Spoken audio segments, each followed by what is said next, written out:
बहुत बड़े ट्रेडर बन चुके हैं, आपको फंडामेंटल एनालिसिस भी आते हैं, टेक्निकल एनालिसिस भी आते हैं और आपकी बहुत अच्छी ग्रिप है, फिर भी आप प्रॉफिट नहीं बना पा रहे। क्या वजह है? कभी फाइंड करने की कोशिश की है, तलाश की है आपने कि यार मैं देखूं, मैंने इतने अच्छे एनालिसिस हैं, मेरी इतनी अच्छी जो है फंडामेंटल रिसर्च है, लेकिन फिर भी नुकसान क्यों होता है मुझे? आज मैं आपको बताऊंगा कि आपको नुकसान क्यों होता है, उसको आप कैसे ठीक कर सकते हैं। बात आ जाती है ट्रेडिंग साइकोलॉजी के ऊपर। ये बहुत ज्यादा जरूरी है। अगर आप जितने मर्जी ट्रेडर बन जाए, जितने मर्जी आपकी टेक्निकल एनालिसिस स्ट्रॉन्ग हो जाए, फंडामेंटल स्ट्रॉन्ग हो जाए, ट्रेडिंग साइकोलॉजी नहीं ठीक तो आप कभी भी कामयाब नहीं हो सकते। ट्रेडिंग साइकोलॉजी 50% हिस्सा है सक्सेस का। अगर आप कामयाब ट्रेडर बनना चाहते हो, आपकी कामयाबी इस 50% के बगैर नहीं हो सकती। 50% आपकी ट्रेडिंग साइकोलॉजी इसमें रोल प्ले करती है, 30% रिस्क मैनेजमेंट और 20% आपके हाइब्रिड मेथड्स यानी कि आपके टेक्निकल एनालिसिस और फंडामेंटल एनालिसिस। सिर्फ 20% ये रोल प्ले करते हैं। लेक्चर को शुरू करने से पहले मैं आपको बता दूं कि सपोर्ट एंड रेजिस्टेंस को यूज करते हुए और रिस्क मैनेजमेंट को यूज करते हैं और जिनकी ट्रेडिंग साइकोलॉजी ठीक है वो अच्छा वाला प्रॉफिट बना रहे हैं। अगर आप टेक्निकल एनालिसिस में माहिर हो फिर भी लॉस हो रहा है आपको, तो इसका मतलब है कि आपकी साइकोलॉजी ठीक नहीं है, इसको आपने ठीक करना है। यहाँ 15 पॉइंट्स आज की वीडियो में बताऊंगा जिसको आप लिख लें और हर रोज आप लोग सुबह दोपहर शाम या सुबह शाम 3-3 मरतबा दोहराएं, अपने सबकॉन्शियस माइंड को एक्टिव करें और ट्रेनिंग साइकोलॉजी को बिल्ड करें ताकि आप कामयाब ट्रेडर बन सकें। तो स्टार्ट करते हैं। Do not trade on 20 pairs, B focus on 2 to 5 that you know. आपने ये नहीं सोचना कि मैं 20 से 25 पेयर्स पर ट्रेड करूंगा, जितने क्रिप्टो पेयर्स हैं सब पर ट्रेड करूंगा, फॉरेक्स है, स्टॉक है, सब पर ट्रेड नहीं। कोई से 5 पेयर यूज कर लें, कोई 3 पेयर चूज कर लें जिन पर आपने ट्रेड करनी है और उनको लर्न करो, बैक टेस्टिंग करो कि उन्होंने पास्ट में क्या क्या काम किए थे और कैसे कैसे कब ऊपर गया कब नीचे आया था, ताकि आपको उनका बिहेवियर पता चल सके। उसके बाद ट्रेड अराउंड सेशंस। अगर आपको नहीं पता सेशंस क्या होते हैं तो आप forexfactory.com की वेबसाइट पर जाओ, वहाँ आपको पता चल जाएगा कि ट्रेडिंग सेशंस क्या होते हैं। सुबह 3 बजे से मार्केट ओपन होती है और रात को जो 2 बजे क्लोज हो जाती है। इसमें Sydney session, ECA session, European session, London session और US सेशन ओपन होता है। तो आप कभी ओपन होते हैं, उन सेशंस के दौरान ट्रेड करें, फिर आपका प्रॉफिट होगा।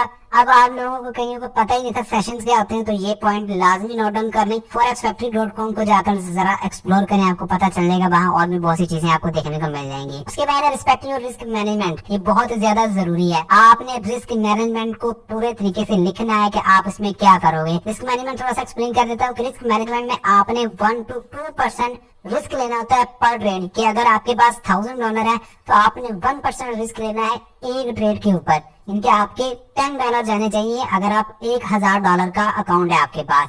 अगर आपने 2% रिस्क लेना है तो आपका अगर लॉस हो ज्यादा से ज्यादा आपको $20 का लॉस हो, इससे ज्यादा लॉस ना हो। तो रिस्क मैनेजमेंट जो है वो बहुत ज्यादा जरूरी है। उसके बाद आ जाते हैं do not trade during news. जब न्यूज आ रही होती है तो तब आपने ट्रेड नहीं करनी। आपके अगर टेक्निकल एनालिसिस बहुत स्ट्रॉन्ग है तो आपने फिर भी न्यूज पर ट्रेड नहीं करनी, ये आपको बहुत बड़ा लॉस दे सकती है। उसके बाद है do not move your stop loss. आपने एक बार जो स्टॉप लॉस लगा दिया इसको अपने मूव कभी नहीं करना, ये आपको बहुत बड़ा लॉस दे सकता है। इसकी लाइव एग्जांपल्स आप लोग खुद देखते होंगे कि आप अपना अकाउंट वॉश कर लेते हो लेकिन अपना स्टॉप लॉस जो है मूव करते रहते हो और फंस जाते हो फिर आप। उसके बाद है do not compare your trades to other. आपने जो ट्रेड लगाई है वो आपकी अपनी है, दूसरा जो लगाएगा उसकी अपनी ट्रेड होगी, तो उसको किसी के साथ कंपेयर नहीं करना। बहुत से लोग ट्विटर पर जाकर दूसरे लोगों से कंपेयर करना शुरू कर देते हैं। नहीं, कंपेयर नहीं करना। जो ट्रेड आपने लगाई है वो आपकी है, जो किसी ने लगाई है वो उसकी है। उसके बाद है focus on logics not feelings. आपने लॉजिक फाइंड करना है, अपने एहसासात को वहाँ शामिल नहीं करना कि मुझे लगता है कि ये ऊपर जाएगी, मुझे लगता है कि नीचे जाएगी, मुझे लगता है कि ये रेंज करेगी, मुझे लगता है न्यूज टाइम पर ये बहुत ऊपर जाएगी। ये जो लगने वाली कैफियत है ना, इसको खत्म कर दें। आपको लगना नहीं चाहिए, आपको नजर आना चाहिए कि इस वक्त होने क्या वाला है। लॉजिक्स पर आपने ट्रेड करनी है, लॉजिक नहीं है ट्रेड नहीं करनी। Don't do revenge trading. जो आपका था वो आपको मिल गया, जो आपका नहीं था, जो लूज कर चुके हो वो आपका था ही नहीं। ये चीज आप अपने माइंड में बिठा लो और रिवेंज ट्रेडिंग छोड़ दो। आज बहुत से लोग अगर लॉस कर लेते हो तो उस लॉस को रिकवर करने के लिए मजीद लॉस करते हो और उसको रिकवर करने के लिए मजीद लॉस करते हो और इस तरह आप लोग बहुत ज्यादा जो है डाउन चले जाते हो, फाइनेंशियल क्राइसिस में चले जाते हो। जो आपका था वो आपके पास आ चुका है जब आपने प्रॉफिट बनाया है। जब आपने लूज किया है वो चला गया है, इसका मतलब है कि वो आपका नहीं है। तो इसमें रिवेंज ट्रेडिंग कोई भी बाकी नहीं रहती, इसको ना आपने कंसिडर करना है। Don't get marriage to a trade. आपने किसी भी ट्रेड के साथ अपनी शादी नहीं कर लेनी कि यार अब मैं इसी के साथ ही रहना है। अगर आपको एक ट्रेड में प्रॉफिट आ रहा है तो ठीक है, उसको 50% क्लोज करो, एंट्री प्राइस पर अपना स्टॉप लॉस सेट करो और छोड़ दो उसको। अगर लॉस में जा रही है, आपको लगता है कि मैंने जल्दी एंट्री ले ली है, मैं बहुत ज्यादा देर से आया, तो अब उसको कट कर दो, बजाय इसके कि आप स्टॉप लॉस का वेट करो और ज्यादा लॉस हो, पहले कट कर दो। आप मिनिमाइज करो अपने लॉस को। और हर किसी भी शादी नहीं करनी किसी ट्रेड के भी, हर ट्रेड सेपरेट है, और ज्यादा ट्रेड से लगाओ, ज्यादा मजे लो। Don't let smaller loss into a disaster. ये तब मुमकिन होता है जब आप अपना एसएल जो है वो मूव करते जाते हैं, और जब आप 1 से 2 ट्रेड में प्रॉफिट बना लेते हो तो आप अपने रिस्क मैनेजमेंट को भी भूल जाते हो।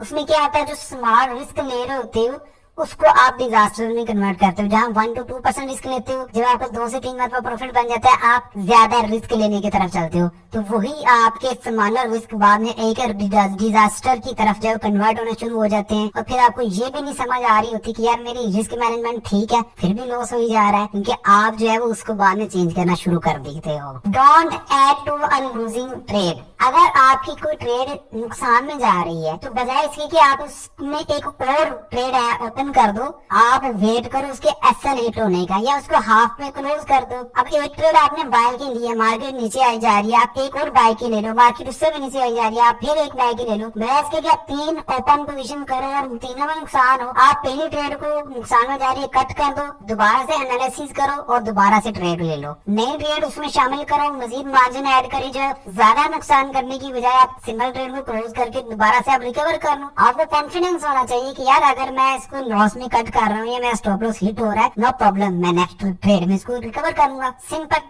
उसके बाद है trading is a game of probabilities. यहाँ कुछ भी 100% नहीं है। हाई प्रोबेबल ट्रेड एक अच्छी अपॉर्चुनिटी होती है आपके पास, लेकिन वो सर्टन अपॉर्चुनिटी नहीं होती कि आप उस वक्त जो है वो 100% कैपिटल लगा दो। आप ऐसे बहुत से लोगों की ये आदत होगी कि इनको अगर लग रहा है ना कि ये 100% यहाँ जाएगी तो 100% कैपिटल लगा देते हैं। ट्रेडिंग में कुछ भी 100% नहीं है। सेंटिमेंट सडनली चेंज हो सकते हैं, सडनली मार्केट ऊपर जाती जाती डाउन जा सकती है। 100% कभी भी नहीं लगाना। अगर आपको लग रहा है बहुत अच्छी अपॉर्चुनिटी है, बहुत ज्यादा इसमें प्रॉफिट मिल सकता है, तो आप सिर्फ अपना जहाँ 1% रिस्क ले रहे हो उसको आप 2% में ले जाओ, ठीक है, इतना कर लो बस, इससे ज्यादा नहीं करना आपने।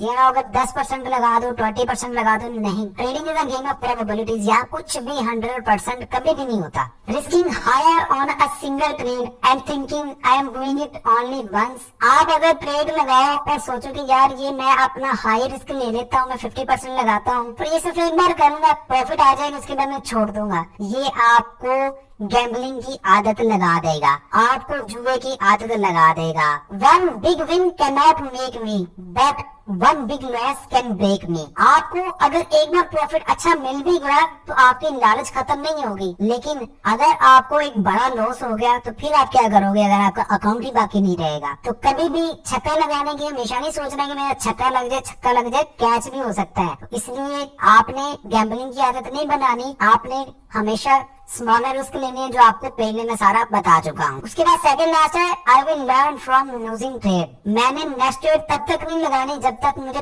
पहले लॉस की रीजन नहीं पता चल जाती कि मैंने वो लॉस किया क्यों है, क्या वजह थी मैंने ट्रेड हुई, क्या वजह थी मुझे नुकसान हुआ है, कौन कौन सी रीजन है। एटलीस्ट आपके पास 3 रीजन होनी चाहिए ट्रेड लेने की। और अगर आपका नुकसान हो जाता है तो आपने नेक्स्ट ट्रेड तब तक नहीं लेनी जब तक आप 3 रीजन फिर से न ढूंढो कि नुकसान हुआ क्यों है, क्योंकि आपको जब तक पता नहीं चलेगा नुकसान क्यों हो रहा है आपका प्रॉफिट नहीं हो सकता। इसीलिए कोई भी बिजनेस है वो तभी ग्रो करता है जब उसको पता है कि हमें प्रॉफिट क्यों होगा, और अगर नुकसान हुआ तो वो क्यों हुआ है, ताकि उस नुकसान को ठीक करें, जिस वजह से हो रहा है उस वजह को ठीक करें ताकि नेक्स्ट हमें नुकसान ना हो। तो आपने भी अपनी ट्रेड का पोस्टमार्टम करना है और जानना है कि क्यों नुकसान हुआ था। लास्ट पे है स्टिक टू योर प्लान। आपने जो ट्रेडिंग प्लान बनाया उसके ऊपर आपने डटे रहना है, उसको छोड़ना नहीं है। और आज की इस वीडियो को देखने के बाद अपना एक ट्रेडिंग प्लान बनाओ और उसके ऊपर हमेशा काम करो।